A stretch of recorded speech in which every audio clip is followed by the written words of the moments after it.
I learned most people think they want to be liked, but what they really yearn for is to be respected and seen for their true potential. And to do that, you can't always be nice and light. You have to go, hey, you want to do this. Your activity's not agreeing with that. I see this in you. How do we help get you there? And that created another philosophy for me, which is if you grow your people, they will grow your business.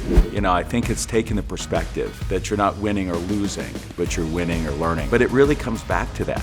Steve Jobs went out then in, we called the wilderness years. And it was at Pixar that he learned what he needed to do when he came back to Apple 10 years later to turn it around and make it the largest market cap company in the world 2 months prior to his untimely death. And 11 years later, it's still largest market cap company in the world. Someone can do very, very well at one stage of business, but as it gets to a high level of complexity, what their winning formula becomes is a losing formula, and as a result, they never make the transition to the next level. So we see many people that end up on a plateau where the most they can make is, $10,000, and then they're stuck. There's these plateaus that people get to, and the way they were doing it doesn't work. Just like if you are on a bicycle, there's only so fast you can go before you have to get off the bike and get in the car or get in an aeroplane, and that's where most people get it wrong, is that your superpower becomes your kryptonite.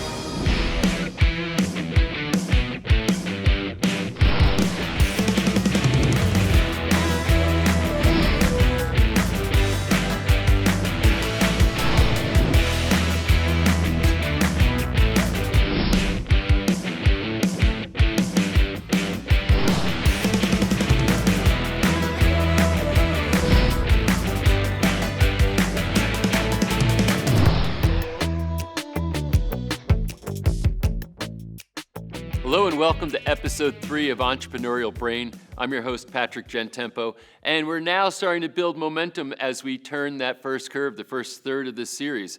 It's a 9-part documentary series. We're excited to deliver this information for you, and you'll see that momentum builds as we're going episode by episode through the series. Amazing information that literally can change your life, change your financial future. And it's not just about the finances, it's about your experience in life, how you get up every morning and feel about the actions that you're taking and the work that you're doing. When you understand the entrepreneurial brain and you can see how our experts have great context on this, you'll see that it can have a massive impact on you, and that's what we're looking for. Also, you can own this entire series with some amazing bonuses. So right now during the free viewing period, the price is greatly reduced, bonuses are added. So if you want to own this material and visit it over and over again, I highly encourage that. You'll see that below this video on this page is a button where you can get more information on the different packages we have and the bonuses, etc. So go ahead and take a look. I think it's something that will serve you in your success library for years to come. But right now, we have queued up for you episode 3, so let's dive right into it. Thanks for being here.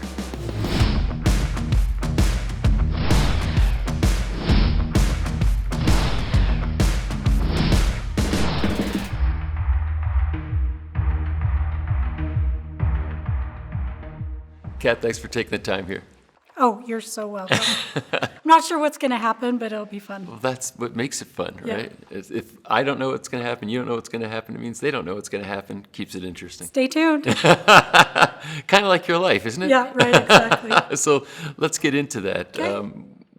How did your career start? So I owned a franchise at the age of 11. 11? Yeah. Go ahead. I didn't know it was a franchise. I didn't know that's what it was called, nor did I know I was doing it. But I lived in a farming town in Idaho, and my road was on the way to the main reservoir. And people would go fishing all the time, and that was a lot of the traffic on our road. My dad said, you should sell night crawlers. It's Sure. for bait, for Right. fishing, right? And so we went out the first night. We lived on a farm. We had irrigation, so you'd irrigate the farm, the lawn, and the night crawlers would come up at night. So I went out with a flashlight, grabbed my first worm. My little brother, who was 7 at the time, was with me, and we were grabbing them, and it was so gross. I was like, I can't do this. So he got some. We went out the next day, put out a sign, and said, night crawlers, 25 cents, big sign on the way to the reservoir, sold out. And the next night, they were not gross. Funny how money changes things, isn't it? So at an early age, I knew what motivated me. It was the money. And I was a very wealthy 11-year-old in our neighborhood. Right. We would make $5, $6, $7, sometimes more than $10 a day, Wow. 25 cents at a time. And then I started thinking, Shelley, one of my best friends, she lives on the road to the other reservoir. And I had a box with, it's called bus bedding. It keeps the night crawlers fat and happy. I bet I could get enough to give Shelley a box and split it with her. Wow. And so, Not much different than the deals you make today. right, exactly. But I didn't know I was doing it. Right. That kind of just seems to be how I thought. And I didn't know I was thinking differently. I thought, why doesn't everybody else do this? Right. But they didn't seem to want to. No. So you had a Nightcrawler franchise. I did. It was Might have very been a- lucrative for a couple of years. You taught Shelley everything you knew I about the did. business model, right? did. Okay. And then did you go to college? I did not. Okay. Well, I did. I Okay. went to college. I'm a college dropout. Okay. I got a scholarship to Brigham Young University. Was very proud of that. Unlike a lot of entrepreneurs, I was actually a great student. And I was in college, and I was going to get a degree in psychology. This is some years ago. And I realized that by the time I got my master's degree, I could make $40,000 a year Right. at that time. And I was putting myself through college doing sales, and I was making more than that part-time. Okay. And I decided I was going to drop out of college, and I have been either in sales, running businesses, running my own business ever since. But mostly, even in sales, I was an entrepreneur because I would innovate new things, and I earned what I made, right? Yeah. And I functioned independently. Yeah, that breed of salesperson is sort of that entrepreneurial breed because they eat what they kill in most circumstances, Yeah. right? So it's like you're in your own business, almost under a business. Yeah, it is a lot like that in the right structure. Now, you've been in a variety of businesses. Solar. I started a solar business, Right. yeah. I really spent a lot of time in the personal development and financial spaces with authors and speakers and helped create their high-ticket back-end coaching, sales, and fulfillment. That's really where I spent the majority of my career and built my own company doing that. Yeah. But sometimes an opportunity will come up and it's like, well, that sounds interesting. Yeah. And just like everything else in my life, how that got started was I lost a bunch of money in 2008. I bet no one watching can relate to that. And Especially me. Good. I'm careful to say I lost my money. I don't think I lost everything. People say that. Yeah. I think especially in the entrepreneurial space, I lost everything because we put so much into building it. Right. It feels like we've lost everything, but I lost a lot of money and I had some ground to make up. And so I started going out and selling solar part-time at night. I think it's kind of entrepreneur plus hustle plus desperation. Yeah. Right? And I was like, this is really fun. I'm meeting people. It's something they need. And just like most paths for me, I did very well at it. The people in the company said, wow, you're doing really well at this. Do you want to run sales training? So I started doing that. Wow, your office is doing really well. Do you want to run an office? And then that led to me starting my own business. So that's been a pattern. Something will kind of come up. Night crawlers, solar. But it seems like it all trails back at least two things, sales and marketing, right, which every product and company needs.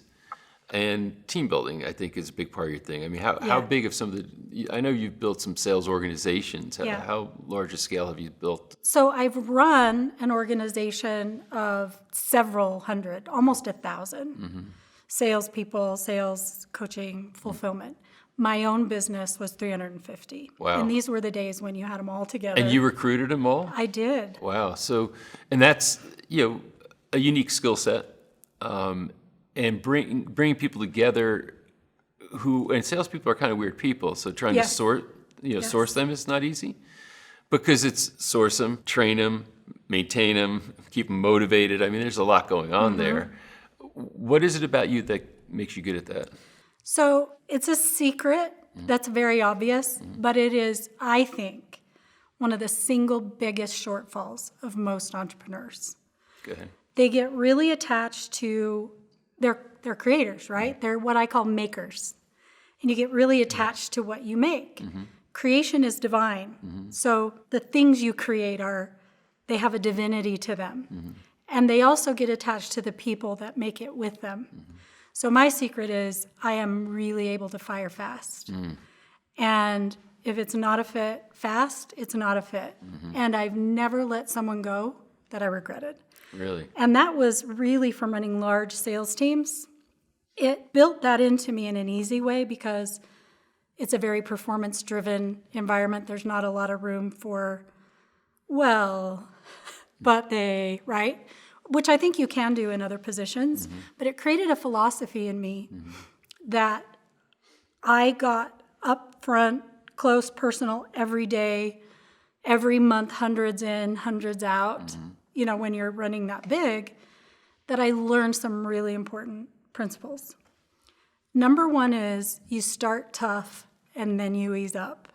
What does that mean? You want things to be as hard or as tough for the person you bring on as it possibly ever will be in the very beginning. Right. So expectations are really clear and they're set high.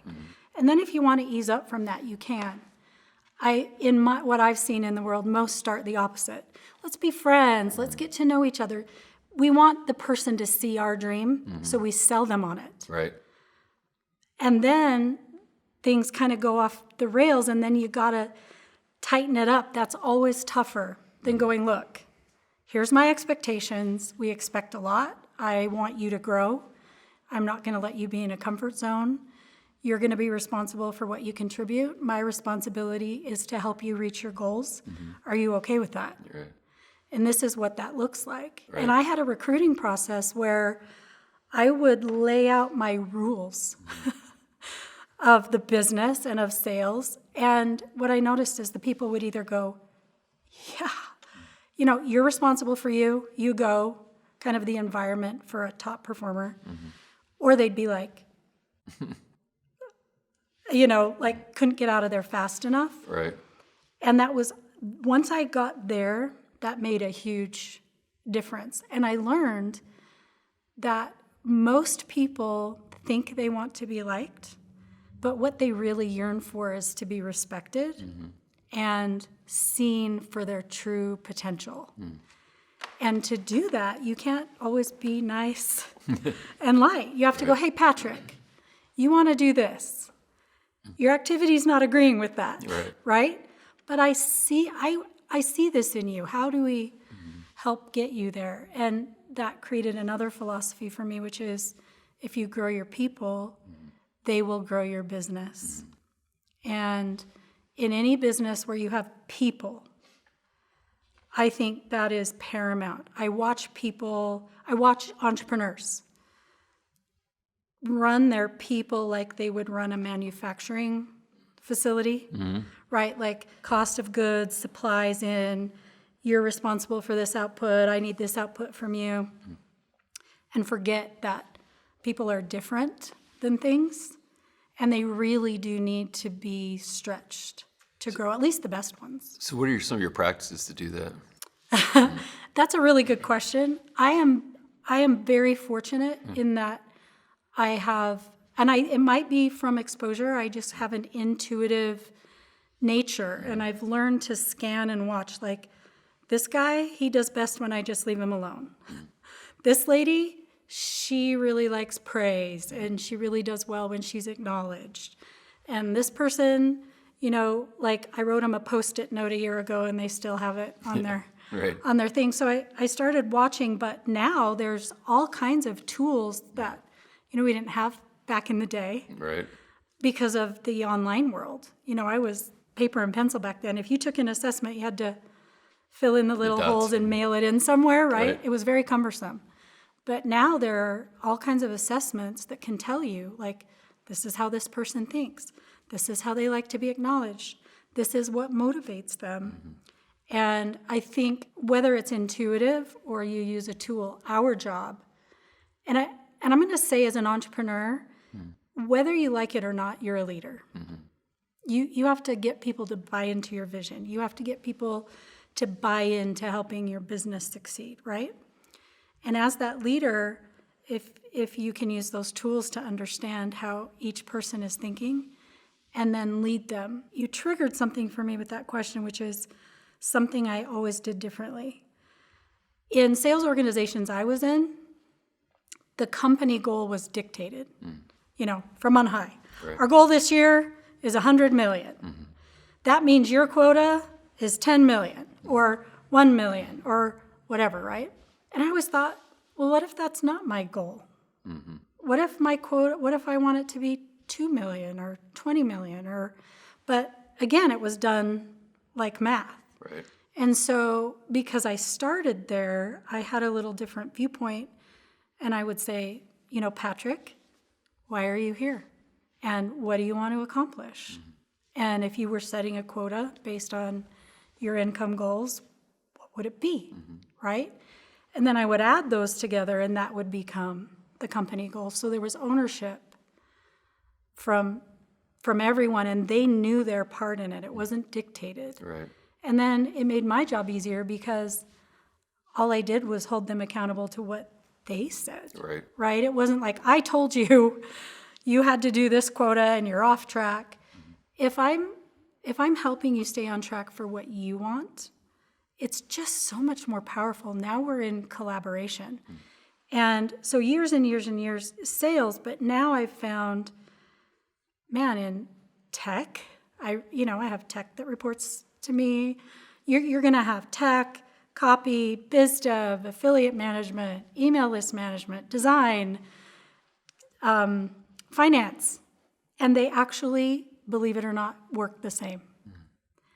It doesn't just work in sales, because that's a great incubator for motivation and accomplishment, but it taught me people are always in a place for a reason, and they have their own reason. And it might be, look, I'm a single parent, and I want to be home at 5 every day and make this income, and that's all I need right now. And if that's the case and it works, then help them build that. I've seen entrepreneurs think everyone's motivated the way they are. Hey, all of you could have a piece of this company, or all of you could get promoted and have upward mobility. And we need to stop and realize for some people that's like not motivating. They're like, oh crap, that's too much pressure. I think that's a very good point. I think entrepreneurs think everybody want the same things they do.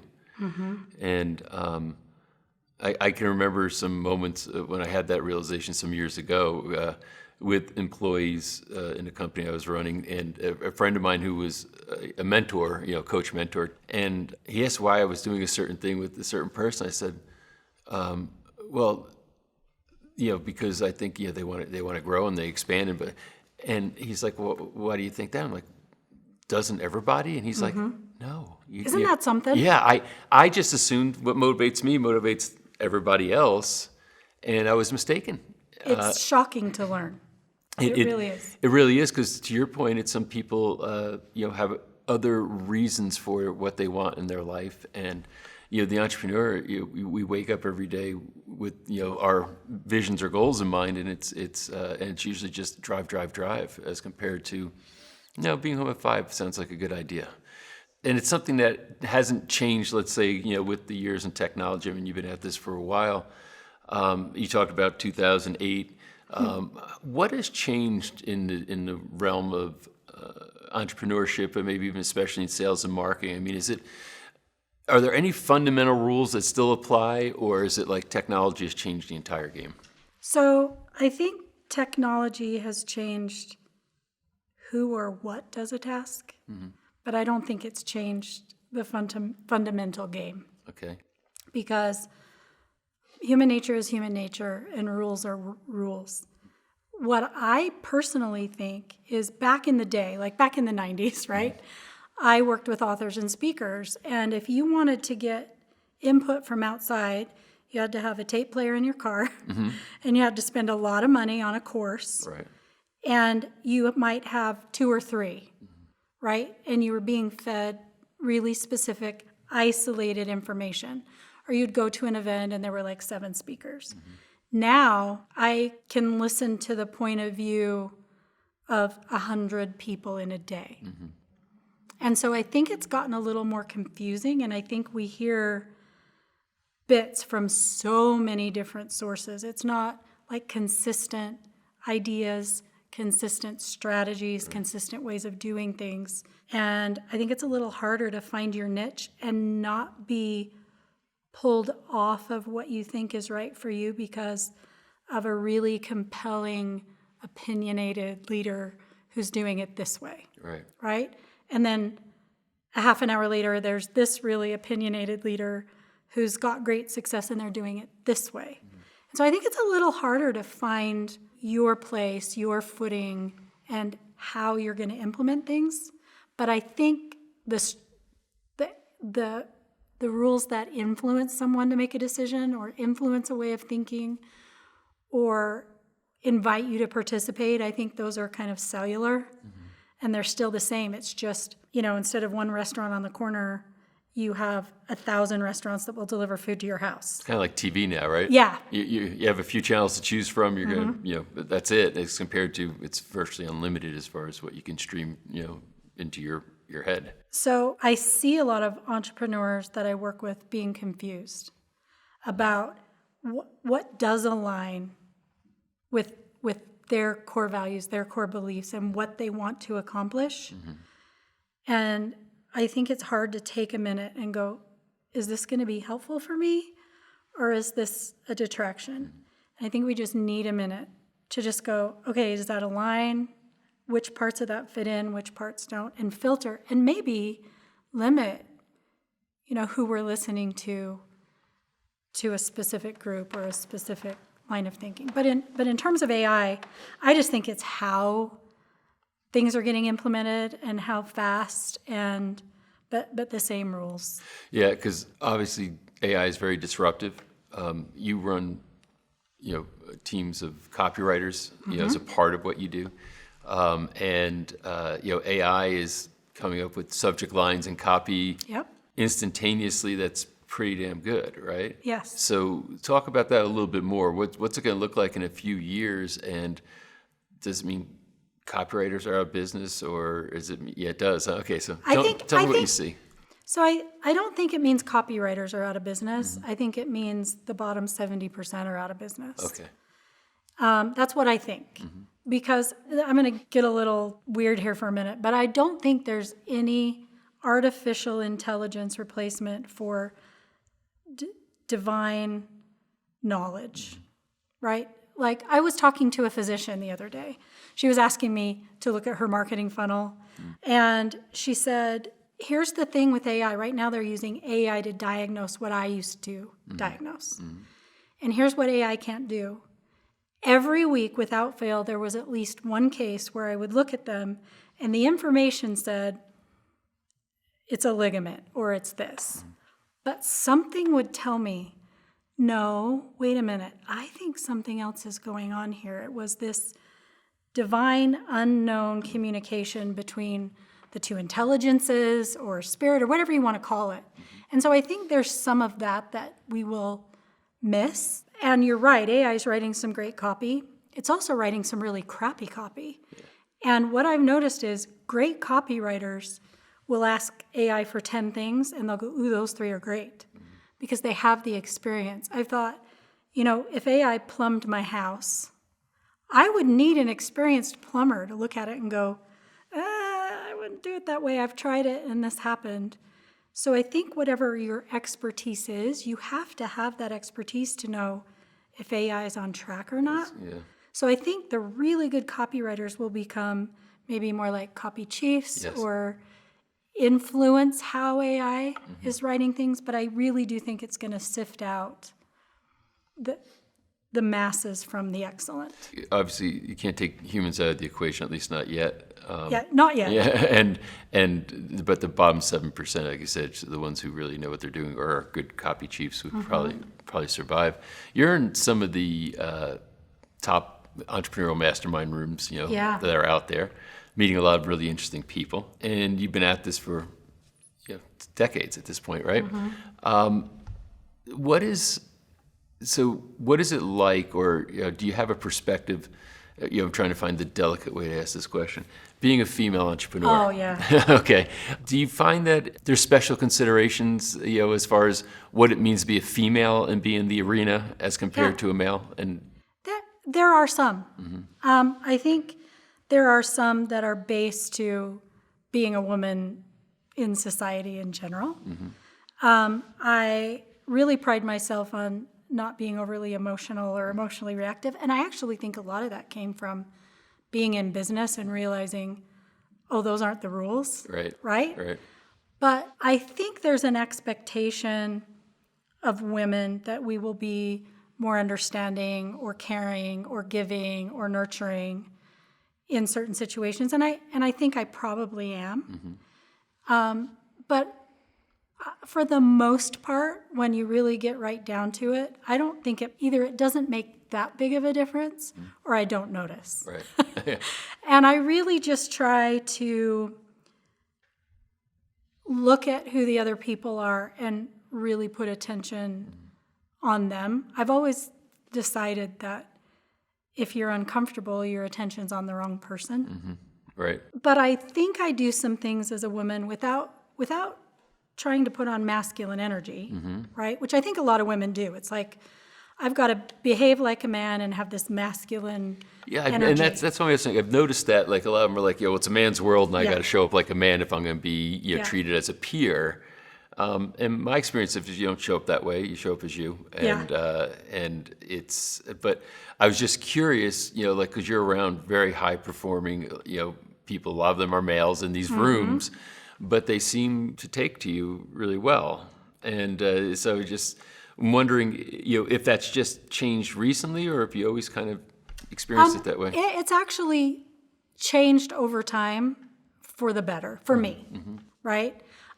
It was probably the late 90s. I was in a room with men, probably 10 of us. I was the only female in the room, but I was the highest ranking officer in the company. And I was asked to go make copies. Sorry. How'd that go? How did that go over? I said I would be delighted, and I did it. I've tried to really not take offense, because in that case, no offense was intended. We all have our subconscious ways we think of things, right? And I actually think that gave me an advantage to not go, oh my gosh, I can't believe. Just be like, you know what? It would be my pleasure. Let me go take care of that. But that happens less and less and less and less, which I think is a really good thing. Yeah, me too. So that's happened over time. I actually think, too, I'm not self-conscious that I'm a woman. And I think that allows people around me not to be self-conscious that I'm a woman. And I really want to show up with great energy, and I want to help. And I'm not looking to be treated differently or offended. And I mean it when I say I might not notice, because I have women friends that I work with that I feel like we're kind of on the same wavelength. But to be frank, I see some who show up and they're looking for the fight, like the slight. And men do the same thing sometimes. They're looking for a fight or a slight or you didn't treat me correctly. Right. It's like a confirmation bias. Like I have a certain opinion of things, and I'm going to find the things to confirm my point of view. I think there's something about me, and I don't know how I got it, or if I came with it, or how I learned it. If I find that out, I will not be sitting here. I'll be a quadrillionaire, because everyone wants it. But I don't care what other people think. And so I kind of don't notice. If they like me, awesome. I would love to serve. I would love to help. And if they don't see me, or they don't connect with me, I just kind of move on. And I think we could all do a little bit more of that. That would make the world a better place. for each person, for you, right? Course. That doesn't help them. That helps. That helps me. And everybody gets to be themselves without regret. Yeah. How do you characterize the difference between sales and marketing? Sales and marketing is always put together, Yep. but they're really very different things, aren't they? They are. So where do you split that? Okay, so I see marketing as a way to influence people to move in a certain direction, right? Like, I see a billboard that influences me to think something, but I'm not throwing my credit card out the window, right? Like, I see marketing as a way to go, hey, I'm going to pay attention to this, I'm interested in this, or I want to join this group. I look at sales as a way that someone's joining in a commitment to accomplish something. So I think marketing is about getting attention, and I think sales is about an exchange of value, usually an exchange of money for a product or service. So for example, I can't even remember, it was many years ago, I heard an interview from at that time, president of Volvo Cars. And he said, our goal is to not have anyone be injured by or killed in an accident with a Volvo by 2025, something like that. And I thought, you know what, I think that's cool. And I'd never looked at that brand of car before, but all of a sudden I did. That's marketing. When I actually signed the paperwork and bought one, that's sales. Got it. And so it's almost like a handoff. It's like marketing is driving flow toward the sales process, and the sales process say, well, now that you're here, let's see if we can get you to become a customer. And it was a value exchange of money for something that I thought was valuable. What do you think some of the biggest mistakes companies are making right now, or even small entrepreneurs are making right now when it comes to their marketing? So I'm very opinionated. That's why you're here. I think the biggest mistake makers make, like inventors make, idea creation, product creation, course creation, thought creation, right? The biggest mistake they make is that if their invention is better than everyone else's, then it will get market share. And that educating people more about what their product is or does will make a difference. I think that's a big mistake. They get very caught up in, I'm manufacturing these shoes. These shoes are really great because of these. No one's ever made the sole like this. Like, all that's kind of cool, but if no one's buying it, then they go back and try to find another cool thing to put in it. And they forget that not everyone thinks like them, and not everyone buys what something is. And they completely skip over the need for human beings to relate with something, know why they want it, what will they miss if they don't have it, and what the transformation or outcome is by having it. Simon Sinek's book, Start With Why, was one of the first kind of big spearheads into this. Like, companies go, this is what we do, and it's really cool, and you should like it, right?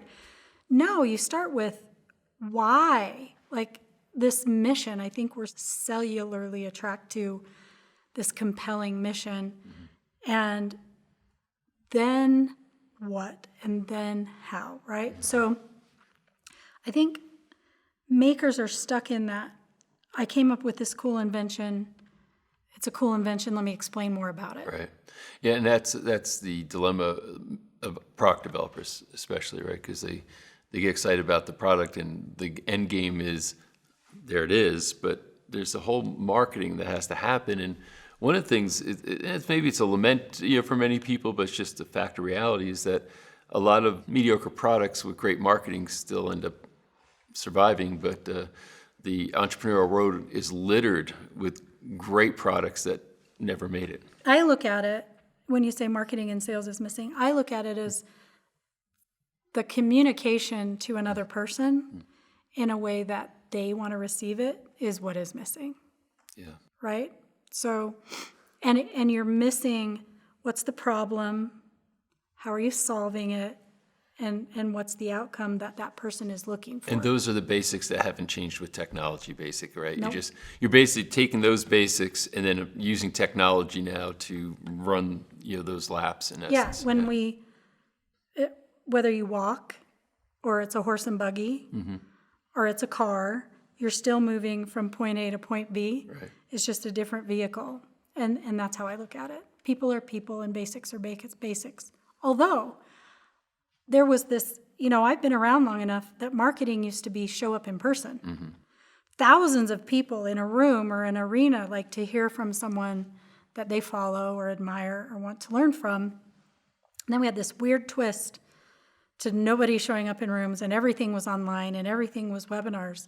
And I'm seeing with AI, I think there's a swing back to I think human interaction is actually going to become more important because you can get everything else somewhere else except that one-on-one connection. And I think that need to know, be known, and trust is going to become, it became less important. I think it's going to become more important. I think it's going to be a rare, valuable thing that occurs with people.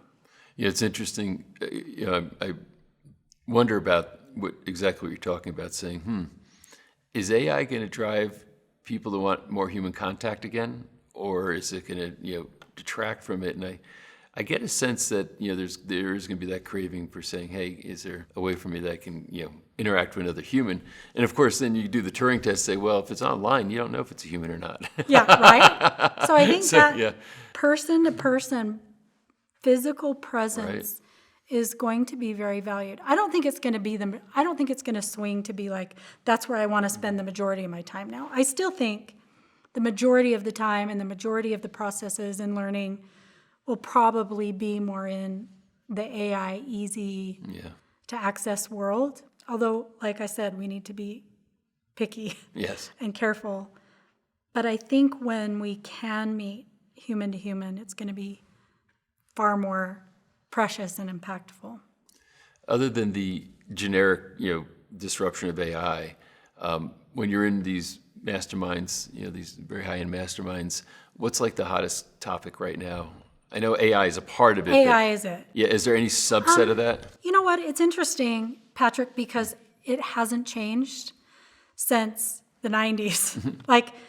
This is constant. It's constant with the people you're selling to. It's constant with the companies. It's constant with the founders and entrepreneurs.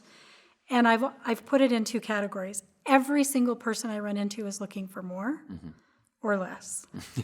and there's nothing in between. I want more revenue. I want more profit. I want more customers. I want more efficient funnel. I want a higher EBITDA so I can get acquired for more. It's the more game, right? And I think that's just a path to accomplishing an end game, right? And that was true in the 90s. It was true in the 2000s. It's true today. Right. Again, it's now, and it's always been, how do I get that? Or they want less. They want less stress. They want less time in the office. They want less drama. They want to let go of some things. And all I think that's changed is how you accomplish those things. Yeah. We have more tools at our disposal. I think the core need to feel good about yourself, accomplish something, I think it's exactly the same. It's interesting. So basically what you're saying is technology's changed, but human nature hasn't.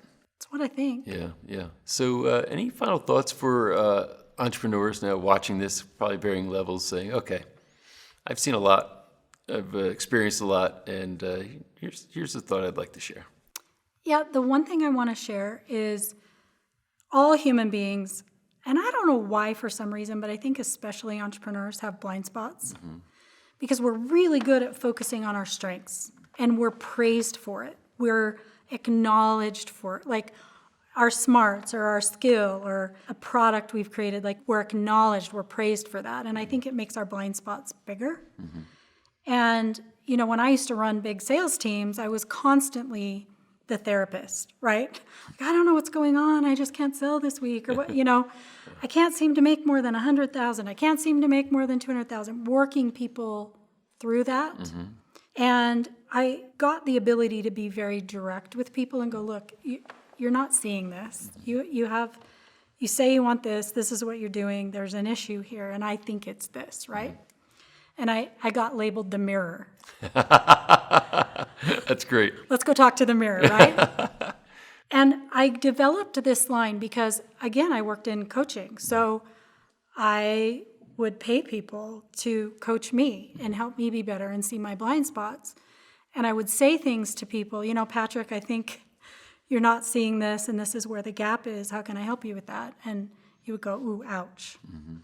And I'd say, yeah, if you think that's painful, I pay people to do that for me. I actually have to pay them money to it's right there.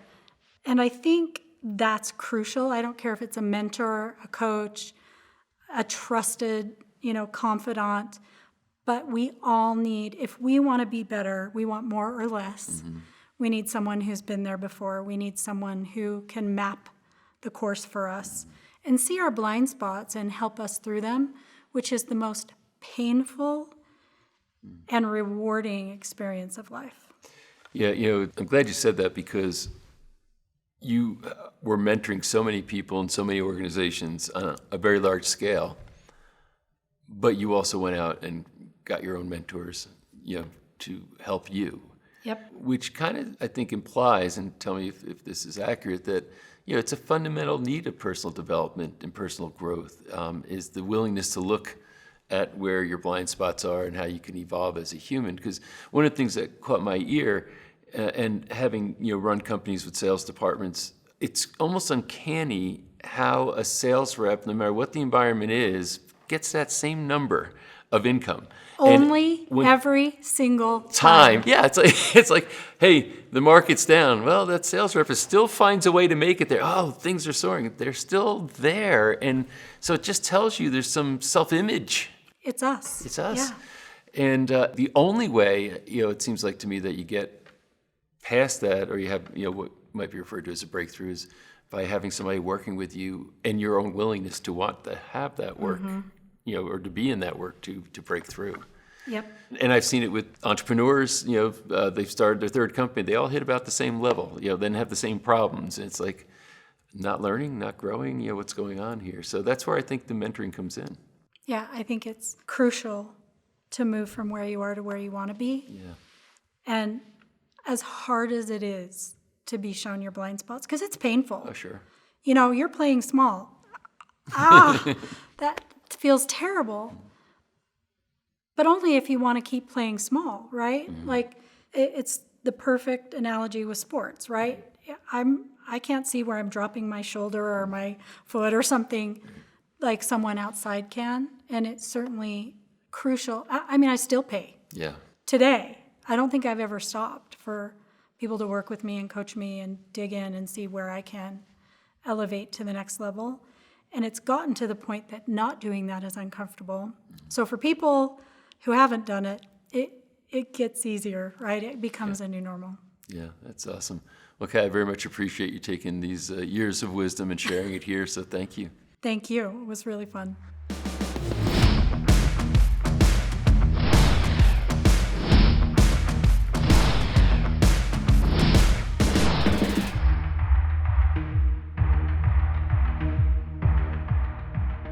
Vern, thanks so much for taking the time to come to our studios today and have this conversation. Always glad to. So I just want to start by saying that one of my most important business mentors, you're his mentor. So you're my mentor's mentor in essence. Thank you. So I have a lot of reverence for your for not only what you've done but what you continue to do today. Yeah. So I'm looking forward to this conversation. Yeah, cool. Let's start here. Let's start with your background. Okay, how does somebody like you go from, let's start with your high school years maybe, and become, in the career that you're in today? Yeah, well, I was lucky. My grandparents on my dad's side both had companies.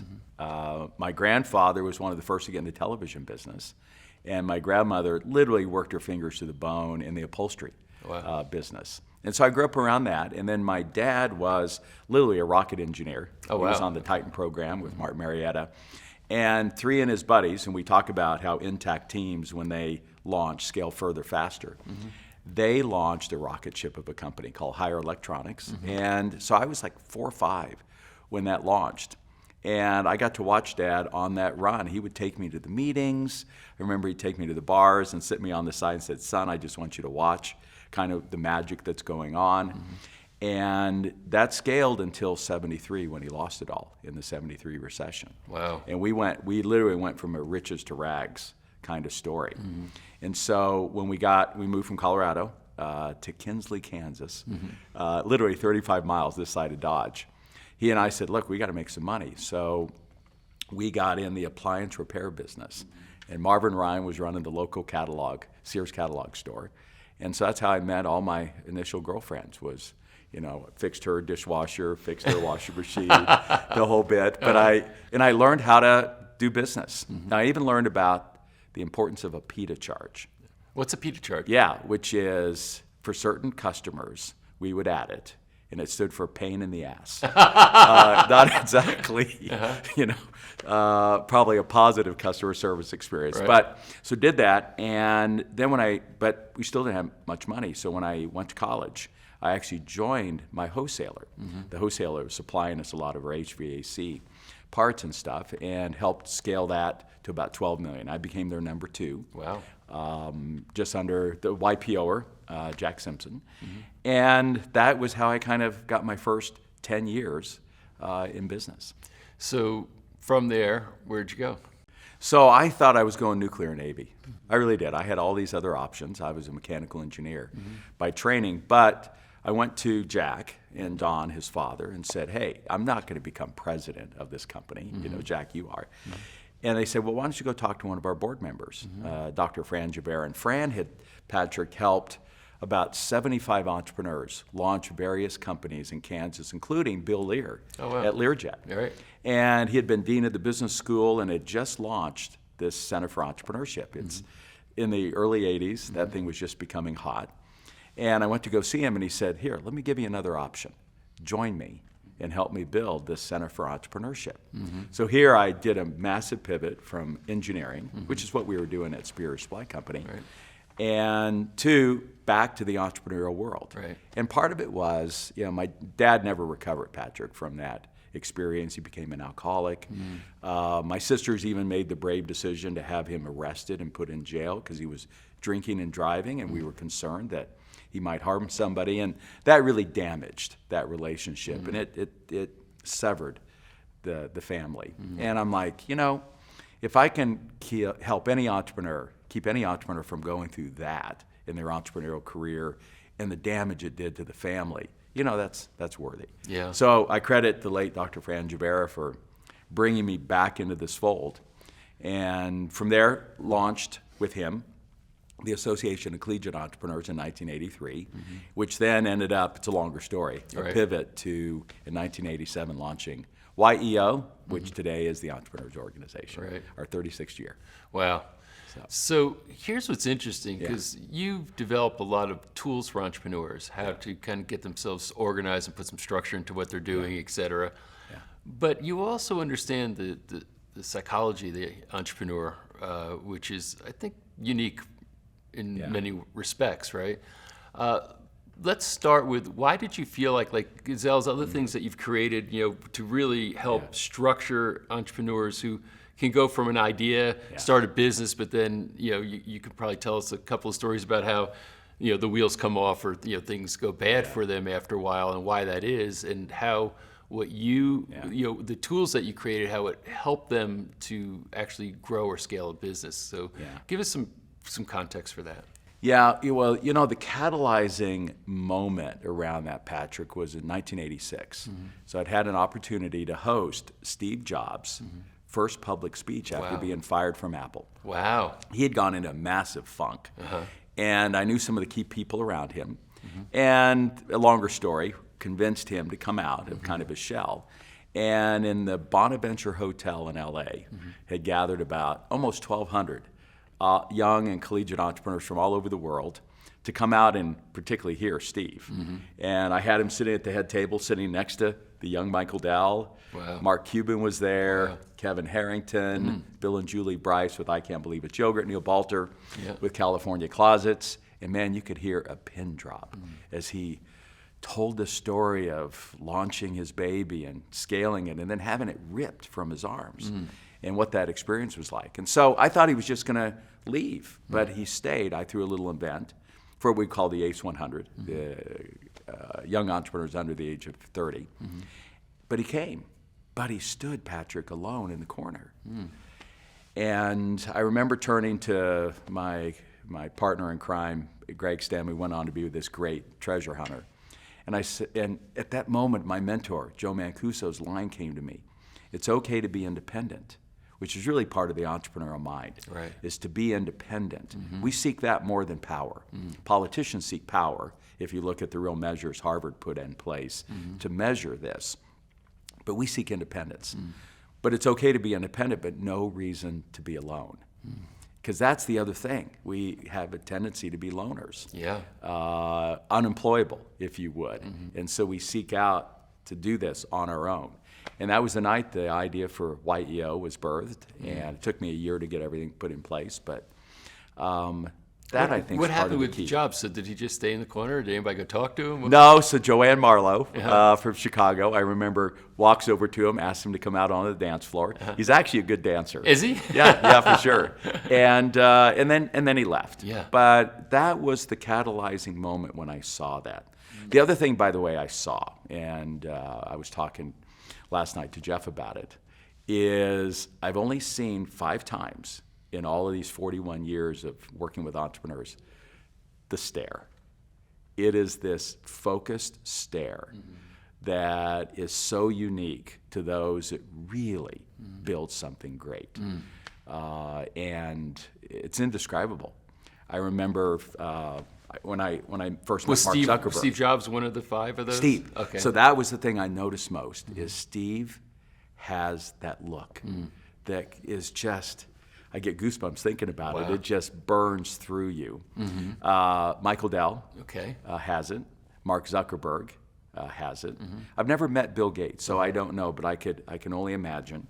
Wayne Azenga, who we were talking about earlier. Blockbuster. Wayne's got these just sparkling, the late Wayne Azenga, sparkling blue eyes that can, again, that stare. And then the only other place I've seen it was the founder of Foursquare. And I always thought that when Steve passed away that Apple should have bought Foursquare just to get his eyes. So what are you ascribing to the stare? What do you think it means? It is intense focus. Is it an intense focus? Like, Yeah, so absolutely. is it like a radiant intelligence that you're kind of thinking, or is it more just the fact that it's so deeply focused that it penetrates you? Yeah, Jesse, who played Mark Zuckerberg in the movie, he talks about how the toughest thing he had to master in preparing for that role was the stare. The Zuckerberg stare. The Zuckerberg stare. And look, I have no idea the full scope that's behind it, but we've seen what those gentlemen have created. Yeah, that's comes from- that's a fascinating observation. Yeah, it's energetic in nature, right? There's a certain energy about them with that stare that leaves an impression on you. It is. So, it is. so kind of a common thing here you just said is your father, who was very successful, and then watched it all go away, collapse, and the despair that led to in his life, and the wake of real wreckage that's behind that, in your family, et cetera, that you described. Jobs, who was very wealthy but still had what was important taken away, goes into a funk. Most entrepreneurs, well, actually, maybe correct my statement if you think it's inaccurate, but many, if not most entrepreneurs, actually go through those cycles of they had success, and then it crashes, can go into a funk, and then they have 2 choices. Either they stay in the funk or they go back and rise above it, and then create the next period of success in their life. So how does one try to overcome a failure, that can be even catastrophic, and then still go back and show back, well, Jobs went back into Apple, and look what he did, right? So what's your thoughts around that? I think in a word, learning. I think it's taking the perspective that you're not winning or losing, but you're winning or learning. I heard you guys have a word, you're either earning or learning. Yeah. But it really comes back to that. Steve went out then in what we've called the wilderness years. And it was at Pixar that he learned what he needed to do when he came back to Apple 10 years later to turn it around and make it the largest market cap company in the world 2 months prior to his untimely death. Right. And here, 11 years later, it's the still largest market cap company in the world. So, and I think it's recognizing, we like to say there's no straight lines in nature. Right. It's something we make up in hockey stick projections on startup plans. And so it is a roller coaster ride. And it's understanding that that comes with the territory and that you prepare yourself mentally in order to deal with it and have a voracious, Patrick, if there's anything common among all of these, this voracious need for learning. I mentioned Mark Cuban. Right. And I've known him since he was 20, had started his little IT company in Dallas. In fact, he said the reason he was successful because he was one of the few guys that actually read the manuals. Took the time to read the manuals. Right. But I didn't know till I read his book, his biography, that he has set aside 3 hours every day to read, to learn. Right. And all he's doing is looking for one idea that can power one of the 200 plus companies he owns or is invested in. Warren Buffett, 500 pages a day. Wow. Bill Gates, 50 books a year. Right. Mark Zuckerberg's copied that. The Think Week Right. that Bill Gates has continued to dedicate his time to. This routine and focus around continuous learning.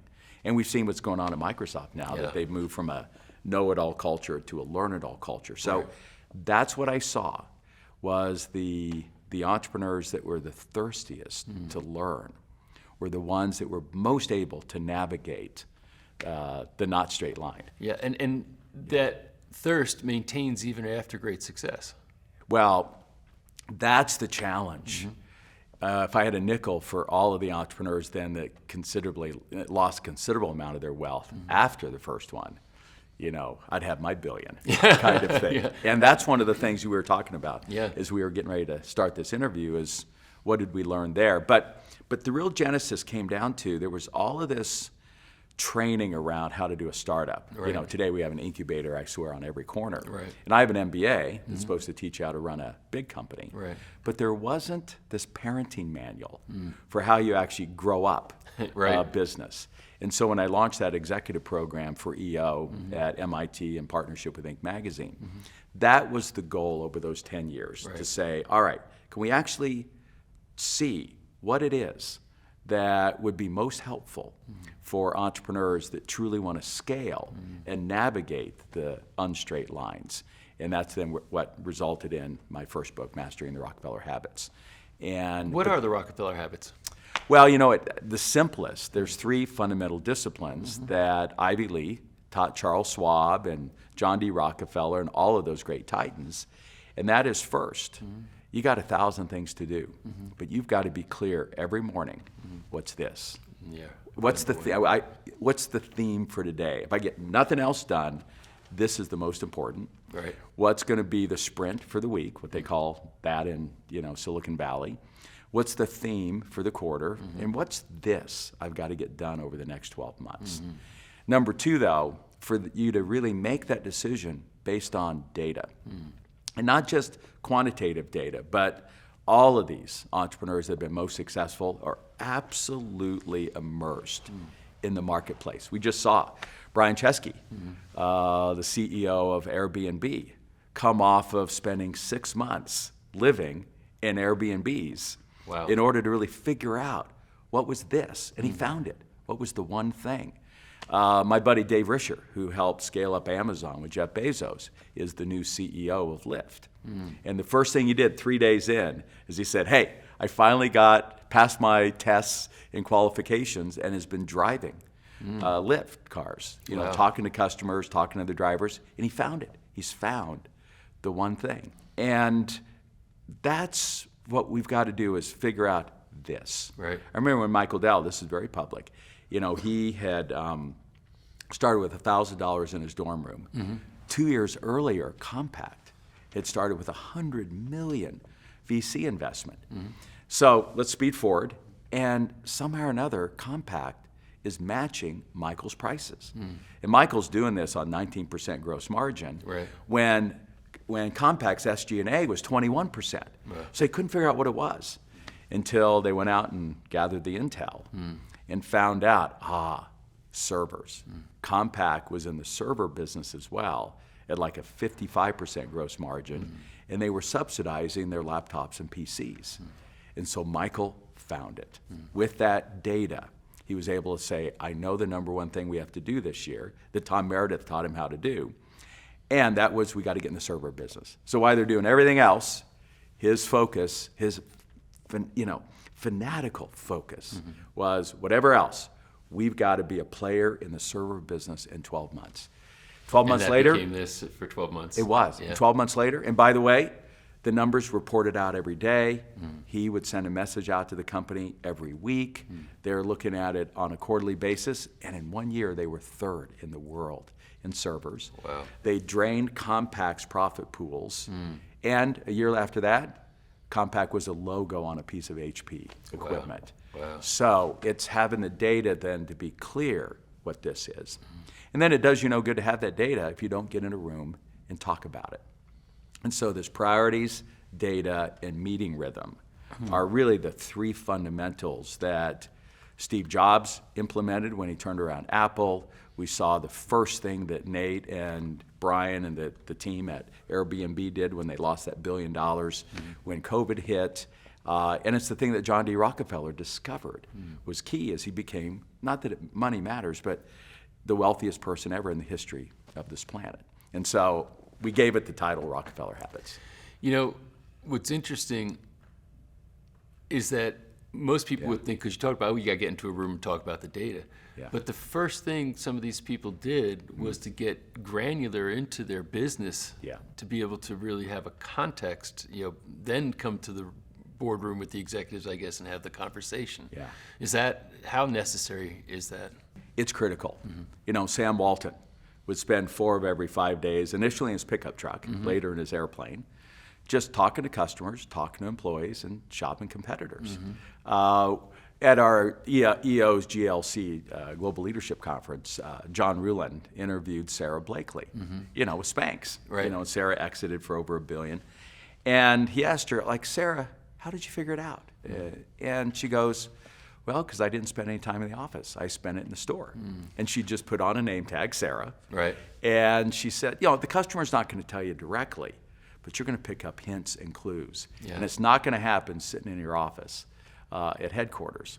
And so I think first and foremost, the entrepreneur gets immersed into the marketplace. Not focus groups. I'm same with Steve Jobs. Right. Focus groups.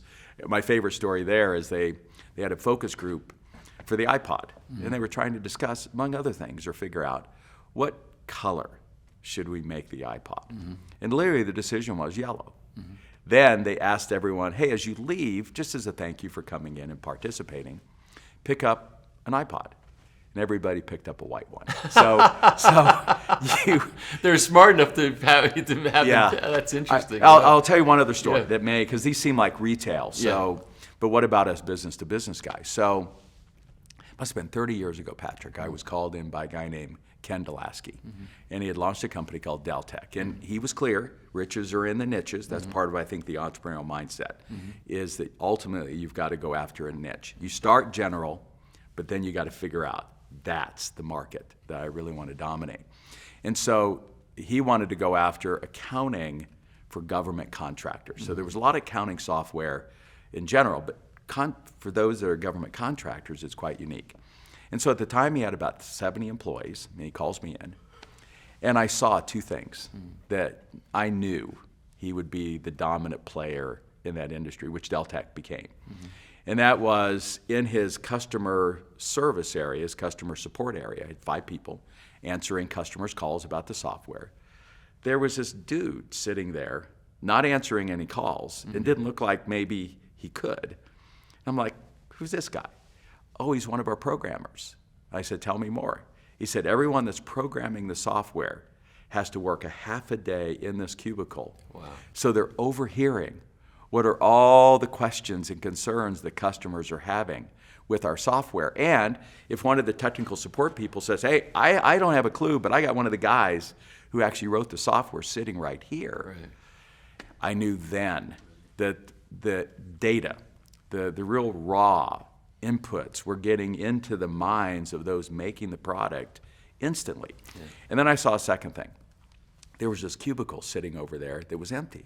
And I'm like, all right, what's that for? And he said, that's mine.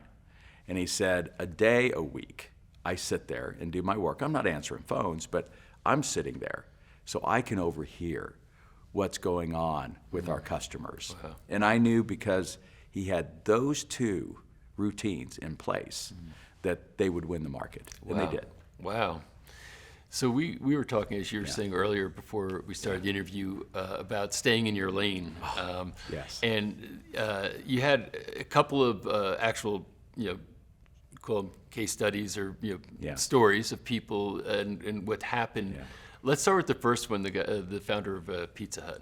Yeah, so the second article I ever wrote for Fortune magazine was called Grow Where You're Planted. And I wanted to understand this phenomenon I saw with serial entrepreneurs. They would make it big with the first business, and then they would lose a big chunk of their wealth, if not all of it, in their second or third. And the first guy I featured was Frank Carney.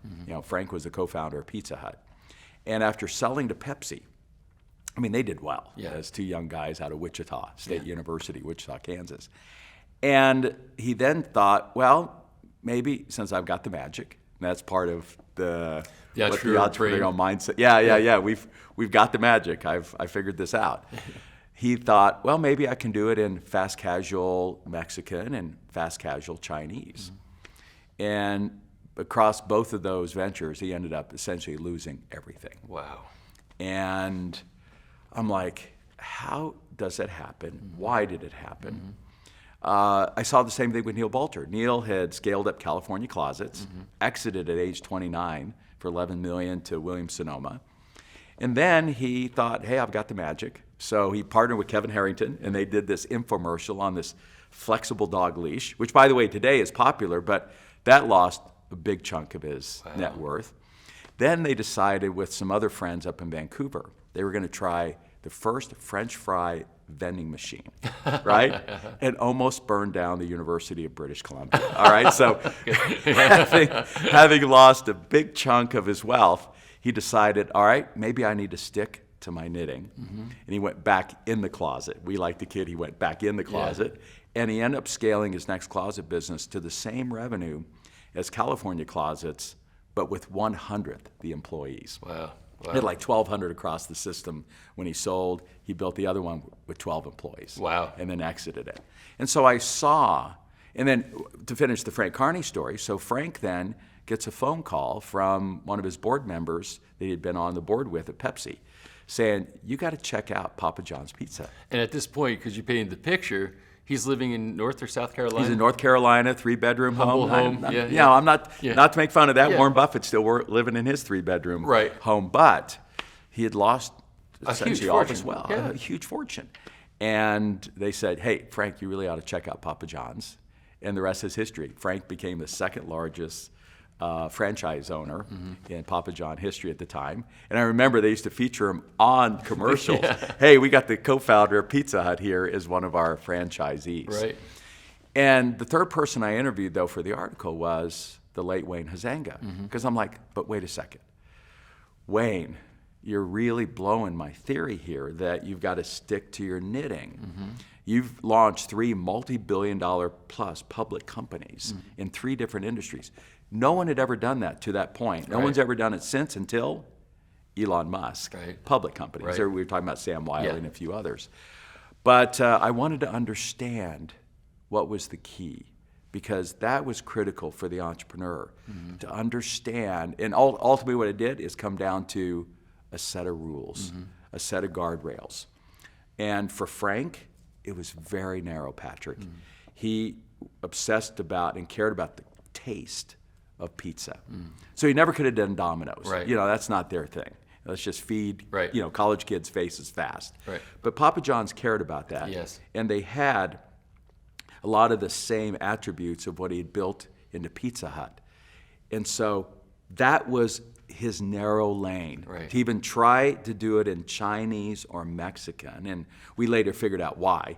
They couldn't do it in those two others. You would think your skills could port. Yeah, because you logically say, Right. well, it's still a restaurant business and it's still kind of fast food, so it would apply. But it was narrow enough to say his expertise in pizza was such he could make this work, Yeah. but he couldn't make it work in Mexican Or Chinese. or Chinese. And it may be instructive for us to go narrow and deep here, Patrick. So I called the late George Native, who just passed away. Had founded Boston Chicken and Kinder Care and half a dozen other companies. He was my first speaker always at that MIT program. And I go, George, I'm getting ready to interview Frank. You got to clue me in. You know restaurants.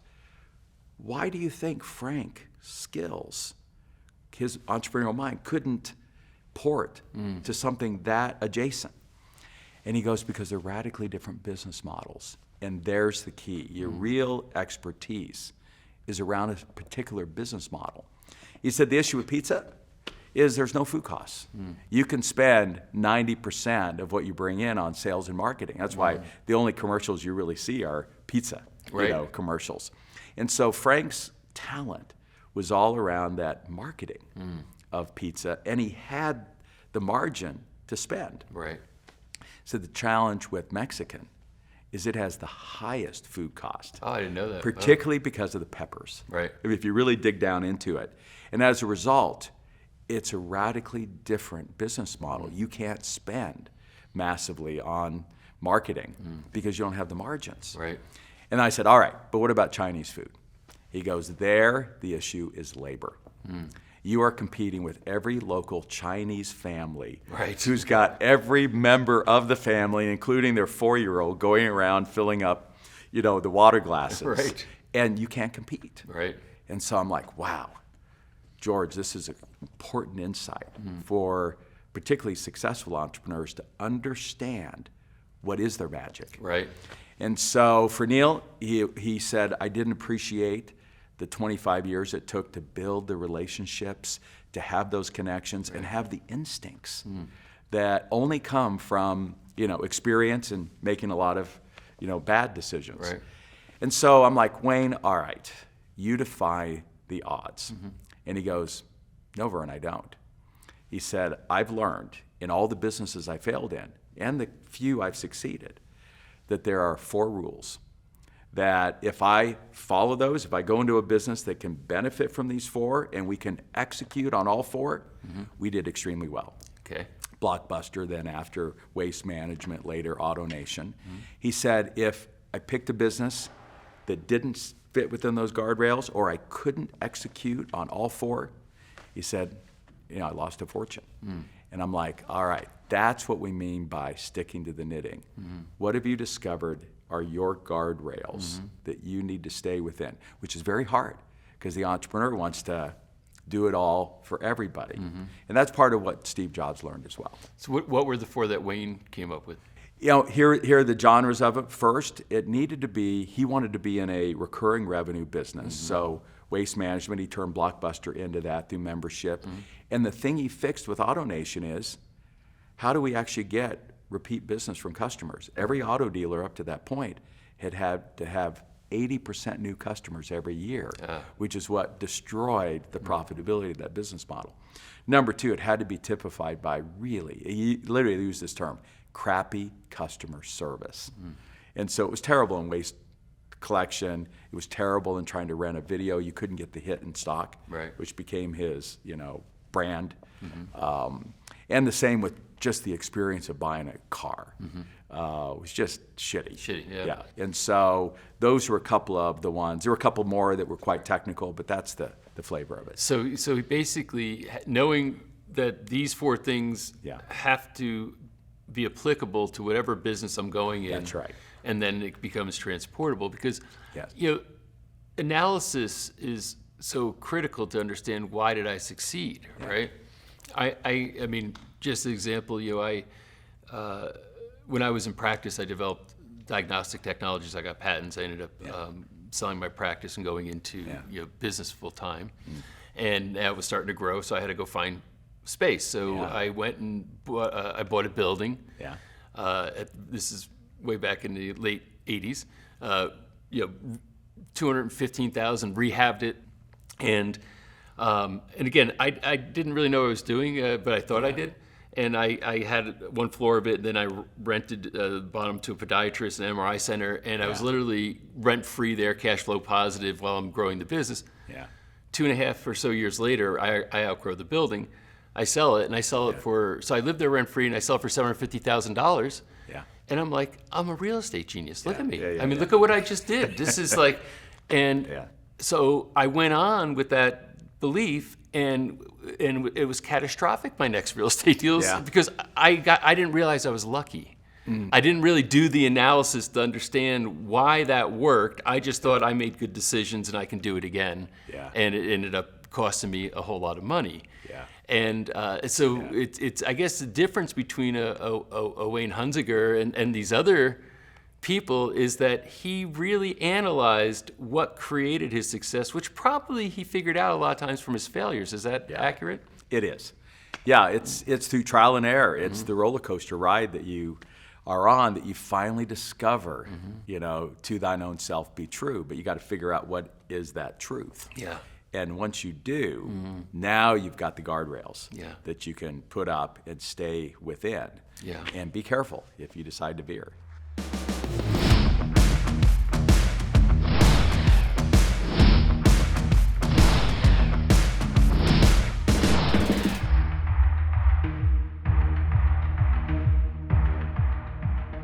You think the reason that new businesses fail, so to speak, as frequently as they do, is because people don't have the right team formed? A lot of times, I know it's like there's an old adage, for example, the founder strength is the company's weakness. That's right. Right. Yeah. And so that they don't have the right assembly of team, but it's got to be an awareness. In other words, as you were laying it all out, and you talk about the different aspects of wealth dynamics and the different profiles, it starts to make perfect sense, right? Oh, this person does this person does this. You put them together, and the magic happens.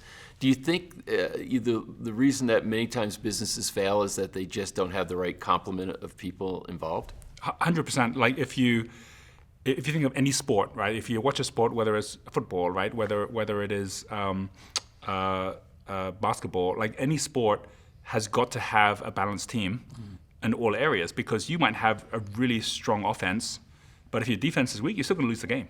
Right? And what is the biggest challenge for most people when they start a business is they never understood where things are going to go wrong. And almost always they go wrong where you're not looking. Right? So you might have, I know creators, for example, who are great, they have no problem coming up with ideas. Those ideas turn into products. People want the products. They go, this is fantastic. But because they didn't manage the cash flow well, then the whole business falls apart, right? Or you see people who are just really, really great at analyzing, and they can figure out all the detail to make sure that it's going to make money, but because they don't have the skill set to go, or even the interest to go out there and speak to a whole bunch of new people who are strangers because they don't want that rejection, then suddenly the business fails as well. So businesses never fail because of your strength. Businesses always fail because of the weakness. Right? And if you are overdoing any one particular area, so for example, I know creators that will say, well, I created a product and people are buying the product, but now I need more people because it's growing. What shall I do? I'll create more products, right? Which is 100% the wrong thing to do, because you put wood on the fire, the fire goes on, but you put too much wood, the fire goes out, right? So almost always when we're working with different entrepreneurs or even people that want to be entrepreneurs, we'll see that almost always the biggest issue is that they haven't really focused at where are the key team players they need, or partners, because you don't have to pay those people. Some people pay you even, right, to actually come work with you. But until you actually realize it is about who you know, but it's about getting the team in such a way that you don't have to be the star player, but you could actually be the coach, or you could actually be the team manager, and the team can get on the pitch and be the ones that are actually performing. So we see this many times. Plus, I'll add one extra thing, which maybe we'll have a chance to get into, which is someone can do very, very well at one stage of business, but as it gets to a high level of complexity, what their winning formula is a losing formula, and as a result, they never make the transition to the next level.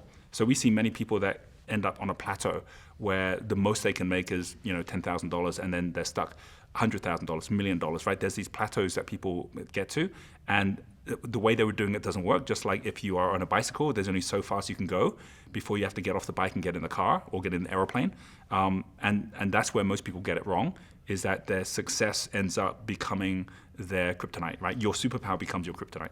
Well, let's stay on that staging because I think it's an important thing. I've started and been involved in many businesses over my life, and I now in retrospect look back and say, 0 to $1 million is kind of one area, $1 million to maybe 3 to 5 is another, then and it keeps staging out, Right. as you get to 10, 15, 20, whatever it might be. Where do you find those milestones to be? And what are the smart decisions at those milestones versus the ones that debilitate? Sure.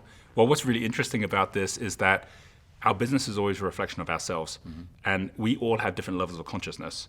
And I think that entrepreneurship is one of the easiest ways for you to come face to face with what level of consciousness you have.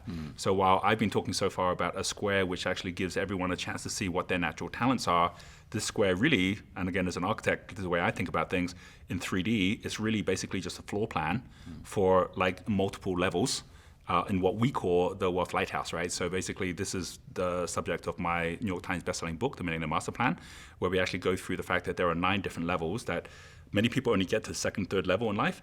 But if you really understand the levels, you realize that your winning formula at one level, you have to unlearn to get to the next level. So to give you an example, when you take something like the $1 million line, there'll be many people who might be watching this who'll go, I'd be happy with $1 million, right? Even $100,000 to be happy. And that's because when you're getting started at the lowest levels, there are 3 levels called the foundation prism, which is infrared, red, and so this actually follows the colors of the rainbow, which also follow in India the chakras, which basically is your consciousness levels.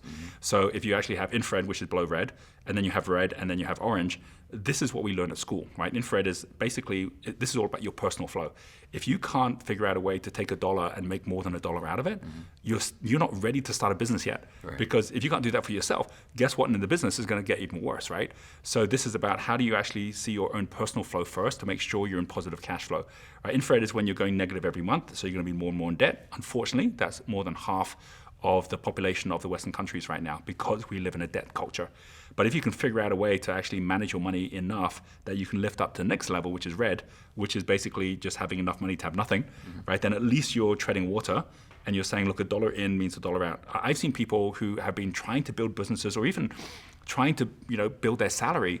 They might have double, triple the salary of what they had 10 years ago, but they still have nothing in the bank, right? Because they haven't figured out it's not just about turning on the tap, it's also about putting the plug in the sink, right? And it's actually knowing how to make money from money. But if you actually get through that path, and the good news is anyone can get from one level to the other within a matter of months, if not weeks, if they know exactly the steps, but they're just not taking those steps, right? So we have those steps to say, here's how you do this. I'll be working with someone who might be running, a business doing $1 million, but they never get to see the $1 million because they're spending the $1 million to actually make the $1 million, right? So it's like sort your own life out first, and then suddenly you'll find there's 100,000 there that wasn't there before, right? Orange is called the worker. That's the person who has positive cash flow, but it's all coming from your time. So school teaches us how to go from red level, where we're like living on our parents and pocket money, to orange level, which is go get a job, right? And that's where we get stuck. How someone is leveraging our time to turn that into money, we have no idea. We just have to go get the job, and we hope our boss is going to figure that out for us.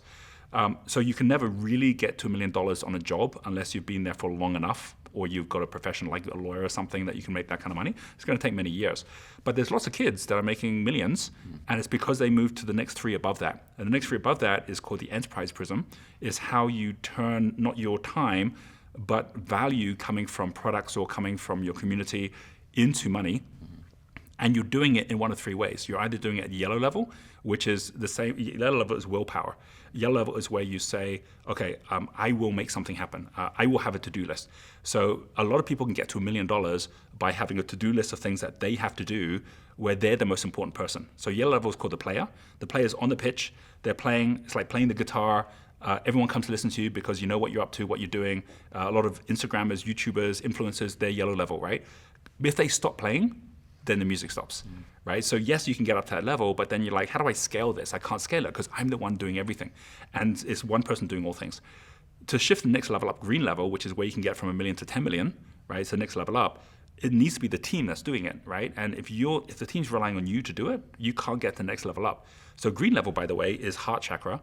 And it's when instead of you saying, I need to make money, you're saying, I need to help other people make money, right? Instead of saying, okay, I need to do things, it's like, no, I need to help other people do things. So you're constantly thinking in a very, very different way, which is, okay, if I'm going to be making $10 million, I'll have $1 million profit. Who do I want to spend the $9 million with? Who's going to get that $9 million, right? So someone at yellow level will be saying, hey, I want to make an extra $1 million. Can you help me? And someone would be like, why would I help you do that, right? Now, good luck, you go do it yourself.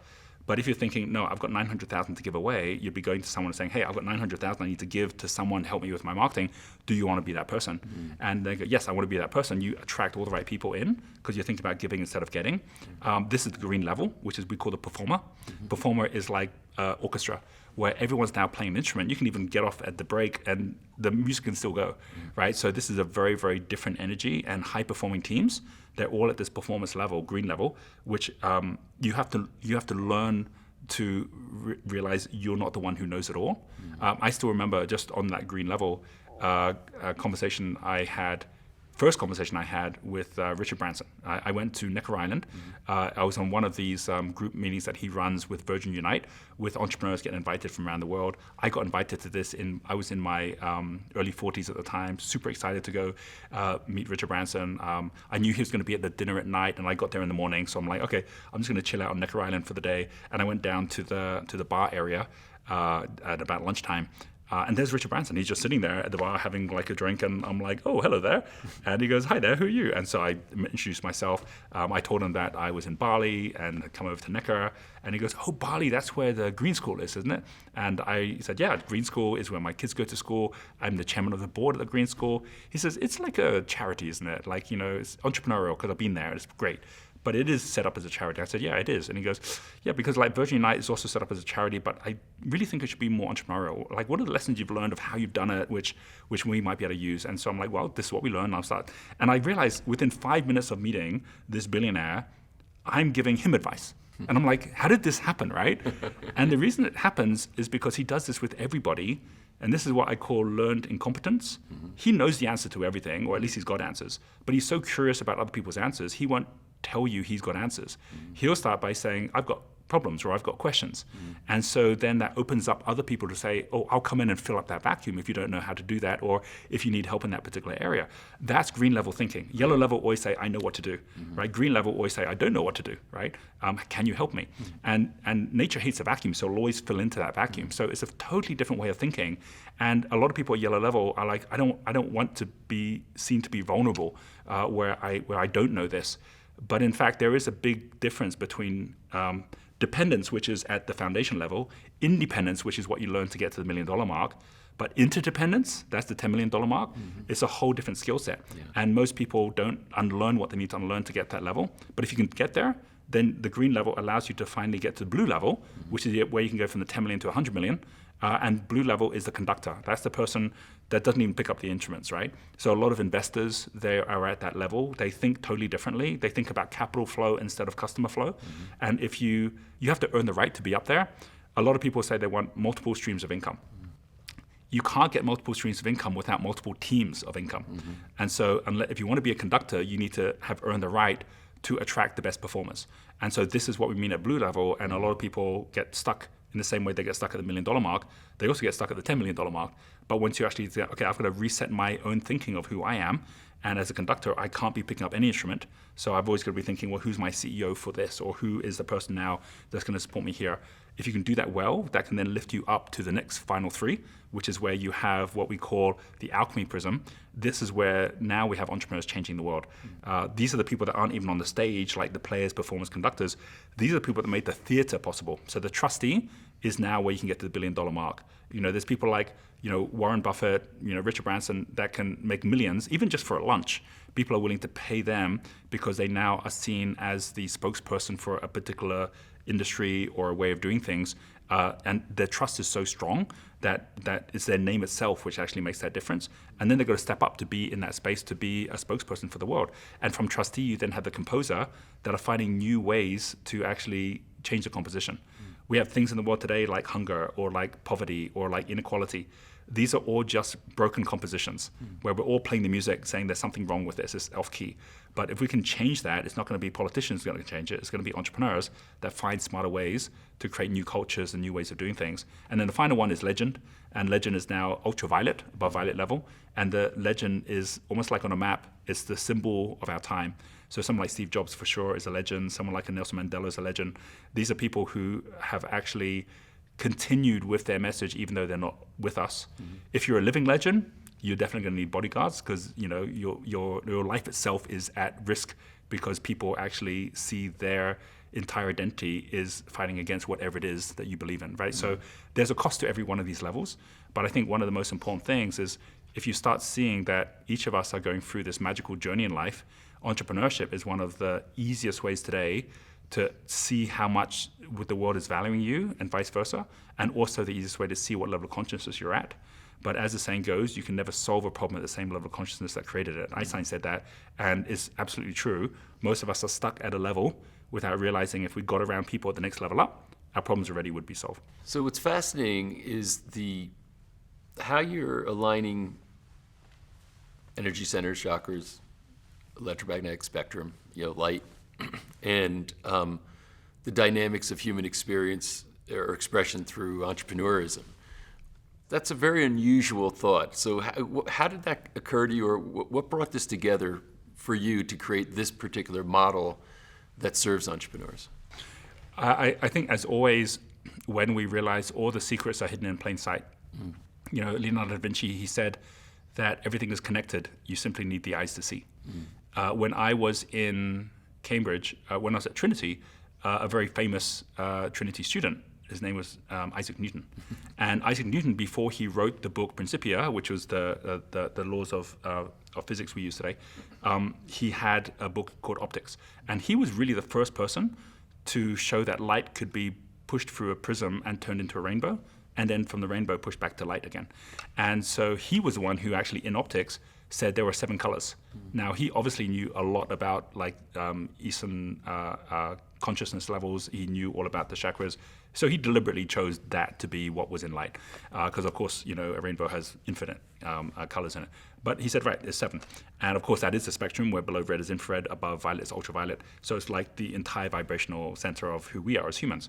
And when he basically showed this and explained this, what was so interesting was, at that point, because there was such a scientific revolution going on, he didn't explicitly talk about this, but there was one person also, a Cambridge student, who pulled all this together.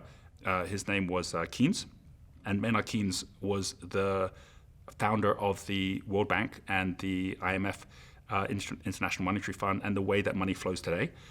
Many people don't know, Isaac Newton actually left his tenure at Cambridge and went down to the Bank of England, where he became the first owner of, or master of the mint, which meant he was the one printing all of the money system in the UK. I didn't know that, and that's interesting. It's super interesting. So, but the whole point is, money is just energy, right? And understanding how it flows and how it flows for value is something that Isaac Newton really understood.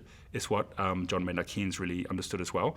And these are 2 great students from Cambridge who were using all of this to see how we can actually see things flow all around the world. There was a third person that I'd connect this to as well. His name was Carl Jung, right? So these are all people that I've read all of their literature, everything they share, because it's so powerful at how they bring all the pieces together.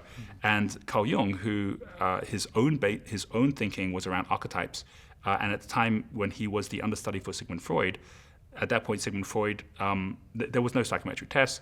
Sigmund Freud himself, when it came to basically just understanding, the mind, was focusing much more at how our parents influence us as we're being brought up. Obviously, that's whole Freudian psychometric thinking and how we actually think about how we form our brains. It was Carl Jung who said, no, I think there's a different way to be thinking about this, which is linked to archetypes, that this was the nature-nurture debate, that when we're born, we're already born into a particular way. And talking about profiles, Carl Jung has a very much star profile, right? He's great as an orator, great at speaking, but not so good at putting systems together. Whereas Sigmund Freud is very much a mechanic, which is very much system thinking, right? So he'd already built the system out. So he said to Carl Jung, show me the system. And this was about in the year 1910 or so. Carl Jung didn't have a system, so he went for about 10 years where he was trying to figure out what is the system that links to archetypes where people have a natural path that they connect to.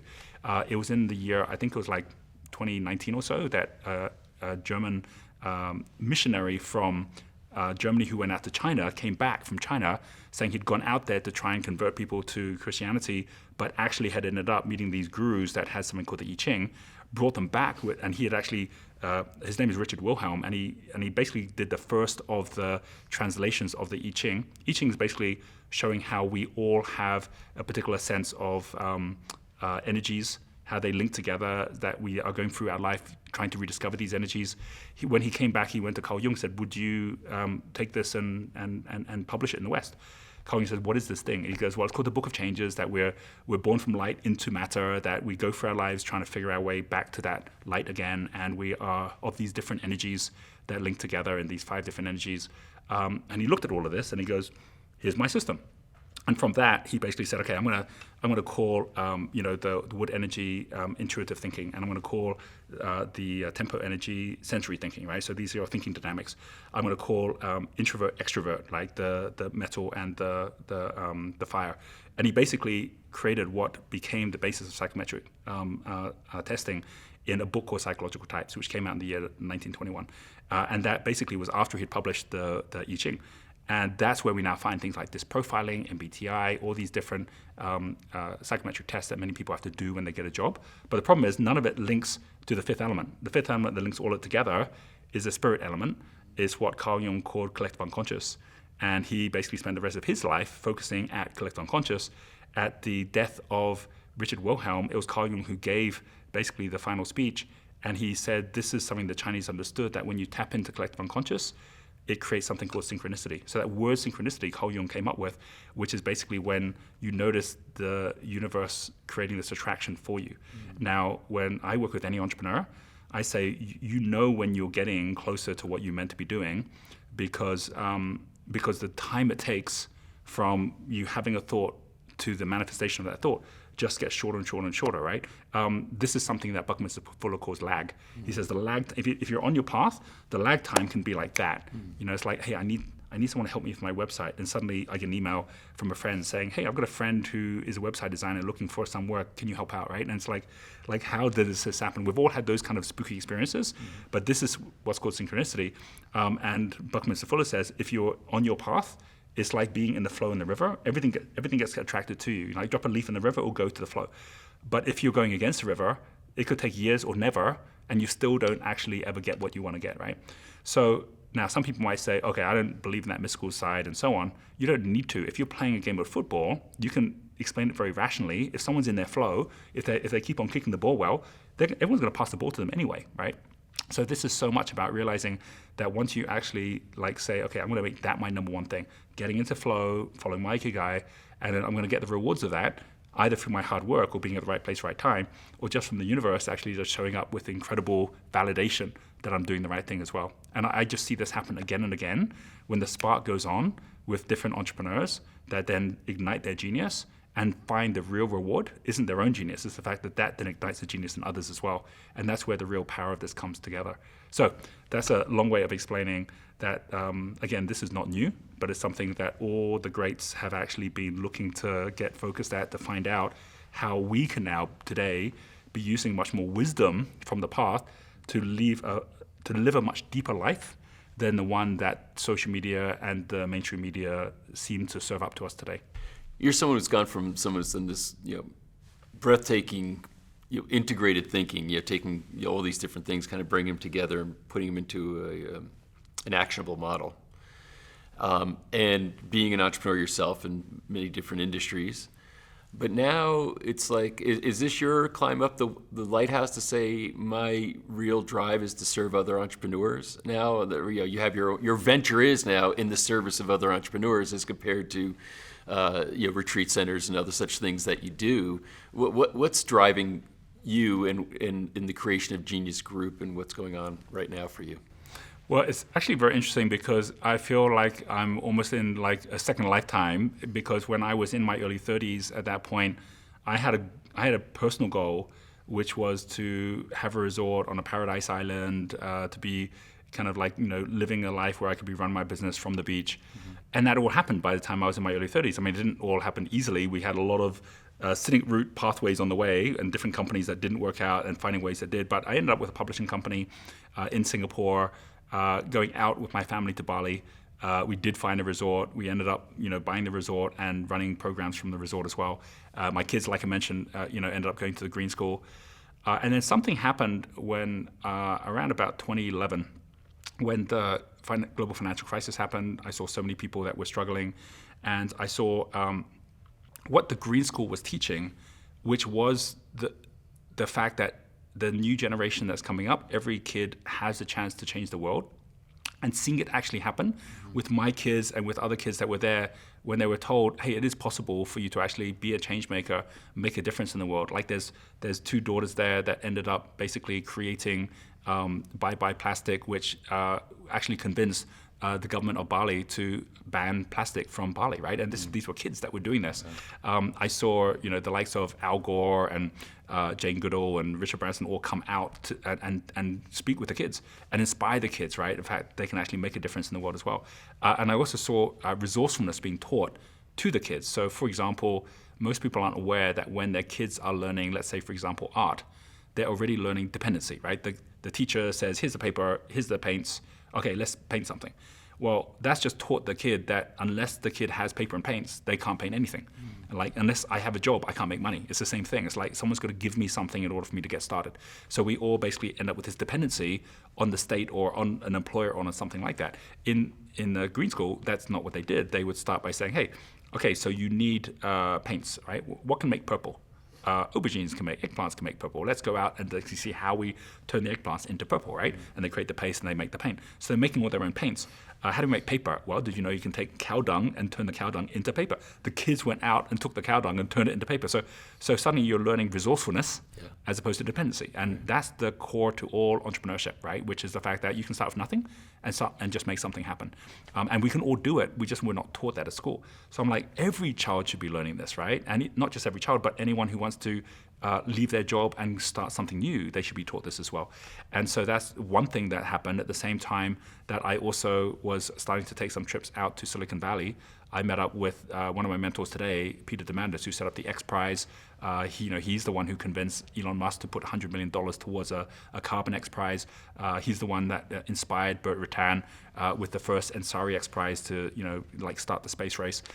So much in what he was sharing was the fact that we're moving towards something called the singularity. And the singularity is where computers and AI will become more intelligent than we are, and they'll create intelligence even more intelligent than they are, and that will happen within our lifetime. There is a great book called Singularity is Near by Ray Kurzweil, which talks all about this and the fact that we need to be doing something different to prepare for this coming. Like a lot of people already are saying that we're not ready for AI getting as smart as it's going to get.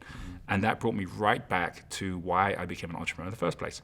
I mentioned that when I was at Cambridge, one of my mentors was Buckminster Fuller.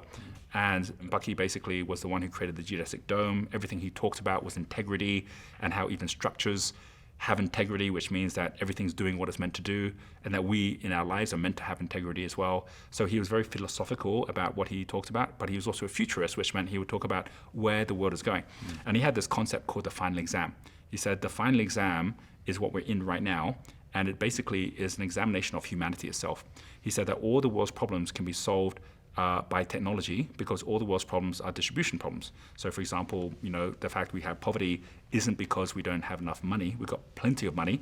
It's just not distributed effectively. Or hunger is the same thing. We've got food mountains, but it's not distributed effectively. So we end up with all these different pockets where we have these challenges. Technology helps us to distribute more effectively. So great, let's use technology to do it. When will we have enough technology that can do that? He said in the 70s, we already have enough technology. So why have we not solved these problems? He said it was because of human consciousness. Our consciousness was not harnessing that technology effectively. And because technology keeps accelerating towards the singularity, we are going to end up with one of two outcomes. Either number one, we pass the exam because we increase our consciousness enough to harness technology effectively, work together, and we'll solve these world problems. Or we won't accelerate consciousness enough. Technology will keep on accelerating until it eventually destroys us. That's why it's a final exam. There's no exam after this one, right? And I remember when I first heard that, I'm like, I can't be building buildings. I need to be building communities. I need to be building consciousness, right? And that's how I chose to be an entrepreneur instead. So here I was now in Bali in my early 30s, having my kids grow up, seeing them make a difference and thinking, no, like this is the time when everyone's saying the education system needs to have a change, where everyone's looking for smarter ways to be learning about entrepreneurship, learning how to invest. I cannot be just here in Bali doing this. I need to be out there basically being part of the solution, because I don't want to have my great-great-grandchildren like looking back and saying, well, what was great-granddad doing back in the 1920s, 2020s at the time when this was happening, when we had a chance still to actually do the right thing. And so that's when I decided to set up Genius Group. And the whole idea of Genius Group is creating a 0 to 100 lifelong learning curriculum where anyone at any age can actually be coming on board and learning what they need to learn, mentor what they actually have to teach, and everyone can be learning from that, creating it on a platform. And so over the last couple of years, we've built this. It's growing by 50% a year. We have over 4 million students now. We just had an IPO on the New York Stock Exchange, and we've acquired a US university in California, primary schools, high schools, and we're linking all of this entrepreneurial education right into the mainstream. Because frankly, so many people already are learning this, but they're learning it on YouTube. They're learning it from documentaries like we've revealed. And the challenge with that is while they're learning great stuff, it doesn't necessarily add to their degree program or their high school diploma, but it should, right? So by bringing all this together in a way that people have an alternative to the old education system, that's what's going to allow us to increase our consciousness, especially if our measure for success isn't did we get a high-paying job that we don't enjoy. No, it's like, are we living a better version of ourselves?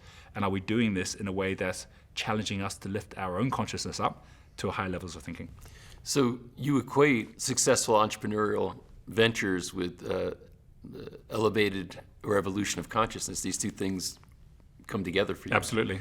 Yeah. And so if I look at the big picture drive, saying you've got a role in facilitating the evolution of consciousness, and the best way you can see to do that is by having entrepreneurs understand how to grow in their success. And yes, and the reason this is the case is that the biggest reason that most people will give as to why they can't make a big difference, right? Because I think in the vast majority of cases, if it's easy enough or it's simple enough to make a difference, most people would. But the reason that most people don't is that they think it is complicated or it is difficult, and most importantly, they don't have the resources to do it. And so entrepreneurship allows you to create resources to then deliver on solving the problems that you want to solve, right? And so I actually, treat this idea, this thought process as ILR. ILR stands for the illusion of limited resource, right? This is where you say, well, I can't do it because I don't have enough time, or I can't do it because I don't have enough money, right? Or I can't do it because I don't have enough knowledge. But if you know the people with the time, then you don't need the time. Or you know the people with the money, or you know the people with the knowledge. You don't need any of those things because they all deliver on those things. And where things get really interesting is the entrepreneurial way of thinking is the opposite of the academic way of thinking, because the academic way starts with lack. It starts with basically saying, look, there's only a limited amount of information here that you need to be taking on board and then competing with others to show that you are like the top in the class, because there's only one top in the class, right? There's only so many A's. So there's already a race for the lack that's already been created there. More importantly, if you're then trying to figure out how to fund all of this, you've got to get into student debt, right? And basically there's a lack around the money that's available. And so you then think, well, when I get money, I can't share it with people, because if I share it, I'm going to have less of it, right? And so this is all thinking from a lack mindset, whereas the abundance mindset, the entrepreneurial mindset, is saying, no, we're going to trade other things. I don't need to give you half the money, because if I can give you my idea didn't become half an idea. Like here we are sharing, and ideas I can freely share with you. I haven't have half an idea now. In fact, if that idea is seen by 100,000 people, that 100,000 people, that multiplies 100,000. Or even a connection. If I connect you with somebody, that doesn't become half a connection. It becomes a stronger connection, because that person's happy, I made the connection, you're happier, I'm happier. And so there are certain things that grow in value the more you share them. And these are entrepreneurial resources. And these include 2 of the 3 capitals that make up all the wealth in the world. Because there is financial capital, but that is something where every time you share it, then it becomes less. But you also have intellectual capital, which is what you know, like ideas, or you have social capital, which is who you know, or like connections. The more you share these things, then the more they grow.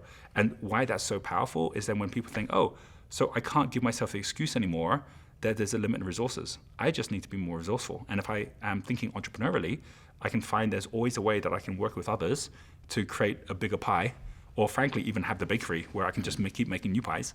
And then we all win off the back of that. And I think that's the way that we're seeing more and more of the world go. And I don't think there's a single person, when they hear this, who says, no, I don't want that world. I want to live in a world of lack. No, everyone wants to live in a world where they actually can be of value and actually deliver value and see the results of that value as well, right? And I think there's more pockets and communities that are thinking this way, and that's what really excites me right now. Roger, this is brilliant. I think anybody who's watching this right now, if they're not totally stimulated, they don't have a pulse, right? So this is great. And I can't let this interview end. Our mutual friend and business partner, Jeff Hayes, said he wants to know about the workshop meditation. He wants you to talk about that. So no way I can let this end without having that conversation. So what's the workshop meditation? Yeah, I went through the workshop meditation as one of the things that I teach all the entrepreneurs in our group that come out to our resort in Bali, and Jeff came out to the resort in Bali, so that's where it had an impact on him as well. And the meditation itself is, a lot of people now know the value of meditation, right? For me, the most important thing is realizing that we have within our consciousness the entire universe, our superconscious, that basically is just there waiting to be accessed. Some of us, we access it in dreams, right? Like everyone knows sometimes the best way to solve a problem is just, put it in your mind, go to sleep or go for a shower, and then suddenly the solution comes. But for most people, it's like a radio station which they can't tune into at will. So the workshop is basically meditation which allows you to tune into that consciousness at will and be able to harness it so that you're almost in a waking dream when you're in there, and you're able to solve pretty much any of the challenges that you have. Now, without a fail, every one of the entrepreneurs or leaders that I know that are the inspiring leaders that are able to make huge differences in the world, they all have an ability to tap into this, because it's not the small conscious mind that's constantly telling you what you can't do, which is the one you should be listening to. It's the much, much big, more powerful mind, which actually already has all the answers that you should be tuned into. And this workshop, the reason it's called a workshop is it actually was first brought to me by a guy called Mark Lees, who was the coach for the Olympic team in Australia many years back when I was at Cambridge. I was the captain of the boat club, and at the time when Mark Lees was brought in to Cambridge to try and get the Cambridge blue boat to beat the Oxford blue boat in the boat race, he picked a number of the college crews, which included mine, to come and basically go through how we become a winning team. And it was transformational what he did, but a huge part of it, which I think anyone who is a top sports person knows, is by the time you get to the top of any sport, it's 90% mental, right? Because everyone's at peak physical fitness anyway. So it's about basically how you're already owning that space of winning the race. And so he used the workshop as a way to basically anchor in your future by you having won the race so many times already in the workshop, right? So you're actually in the workshop rowing, you're actually in the workshop competing, that by the time you actually are doing it in real life, it's just an encore. It's just a repeat of what already has happened, right? And so then you're just in the zone and you win. And of course, every Olympian knows, of course, they have won the race so many times before they even take it for exactly this reason. But when I was then sharing this with my sister, who was also, she's a Reiki master, she uses this within a lot of the ways that they bring together, connecting to consciousness as well. She goes, oh, we have a very similar thing that we do as well. And I found that over time, there are many practices that come in different forms as to how you actually create this workshop. So there's a process of how you actually create this workshop. If you actually read Napoleon Hill's book, which is Think and Grow Rich, he talks about the mastermind as well, right? Yeah. So in this workshop, you actually do have a mastermind with your mentors that are there, and they're as real as anything when they're there. Yeah, we're saying they're there in your mind and consciousness, not there physically. Yeah, exactly. Well, so they could be dead. They could be dead, right? Yeah. They could, but just because they're dead doesn't mean that they don't still exist, right? Right. So they're legends in a sense exactly. for you. That's right. Okay. Exactly. And at the same time, like this is a place where I might be, like for example, last night I was on a flight to get here from Europe. I was in my workshop, right? When I'm in my workshop, I'm more there, right, than here, right? So being aware of how you can be in a waking dream and how you can then manage your thoughts and you can manage those connections and what shows up, and it's quite incredible the results you get. I would credit most of my best ideas, the decisions I made on my workshop, right? Because it's where I will go and basically have all my solutions show up for me. And everyone can have that, but most people haven't designed it in a way to create it, right? So I'd be happy to go through it as a separate exercise at some point. Yeah. But I think it's very, very important for people to realize that the biggest thing that's stopping them from achieving what they want to achieve isn't just mindset, because mind itself is a subset of consciousness. It's consciousness itself. Yeah, brilliant. Well, Roger, you covered a lot of ground, so thank you for hanging in there for all of this, and congratulations on Genius Group and its IPO and this really exciting future that you're creating. So amazing original content that comes together, serves entrepreneurs throughout the world. It's something that I also am very passionate about. So thank you for being here, and thank you for what you do. Thanks very much.